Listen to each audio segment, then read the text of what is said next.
ভুলে কোরআন পড়ে গেলে কি চাল দিতে হয়? আমাদের সমাজে অনেক কথা আছে। যদি কোরআন হাত থেকে পড়ে যায়, অথবা কোনো নারী যদি, কোনো মা বোন যদি তার নাপাক অবস্থায় কোরআন শরীফ ধরে ফেলে, তাহলে নাকি চাল দিতে হয়। 2.5 কেজি চাল না দিলে সে জাহান্নামে চলে যাবে, অথবা লবণ দিতে হবে, 2.5 কেজি লবণ দিতে হবে। এই ধরনের অনেক কথা আমাদের সমাজে আছে। আসলে ইসলাম এ ব্যাপারে কি বলে? যদি কারো হাত থেকে কোরআন পড়ে যায়, সে তো ইচ্ছাকৃতভাবে ফেলে নাই। যদি কেউ ইচ্ছাকৃতভাবে কোরআন ফেলে দেয়, তাহলে তো সে কোরআনকে অসম্মান করলো। এবং কোরআনকে অসম্মান যদি সে অস্বীকার করে যে আল্লাহ বলতে কেউ নাই, এই কোরআন মিথ্যা কথা, তাহলে তার ঈমান থাকবে না, ঈমান নষ্ট হয়ে যাবে। ইচ্ছাকৃতভাবে করলে এটা মারাত্মক ধরনের গুনাহ হয়ে যাবে।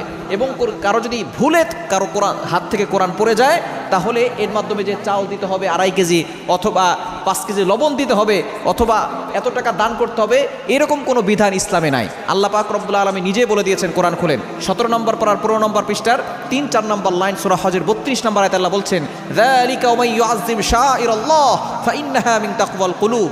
আল্লাহ তাআলা বলছেন, আল্লাহ তাআলার যে নিদর্শন আছে, এগুলোকে সম্মান করাই হচ্ছে আপনার তাকওয়া, আপনার তাকওয়ার বহিঃপ্রকাশ।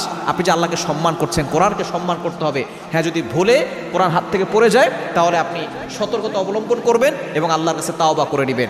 আপনার যদি কোনো ভুল হয়ে যায়, আপনি আল্লাহর কাছে তাওবা করবেন, যে বলবেন, আল্লাহ আমার ভুল হয়ে গেছে, আপনি আমাকে ক্ষমা করে দেন। এরপর আপনি যতটুকু পারেন, আপনার যদি অ্যাবিলিটি আছে, আপনি দান করতে পারেন, কোনো সমস্যা নাই। আপনি যদি অসহায় মানুষের পাশে দাঁড়ান, আল্লাহর জন্য খরচ করেন, আল্লাহকে খুশি করেন, তাহলে দেখবেন দান করলে আল্লাহ তাআলা বেশি খুশি হন। আল্লাহ তাআলা নিজে বলে দিয়েছেন, আস-সাদাকাতু তুতফিউ গাদাবার রাব্বি ওয়া তাদফাউ মিতাতাস-সু। যদি আপনার কোনো অন্যায় হয়ে যায়, যার কারণে আল্লাহ তাআলা আপনার প্রতি রাগান্বিত আছেন, তখন আপনি দান করবেন।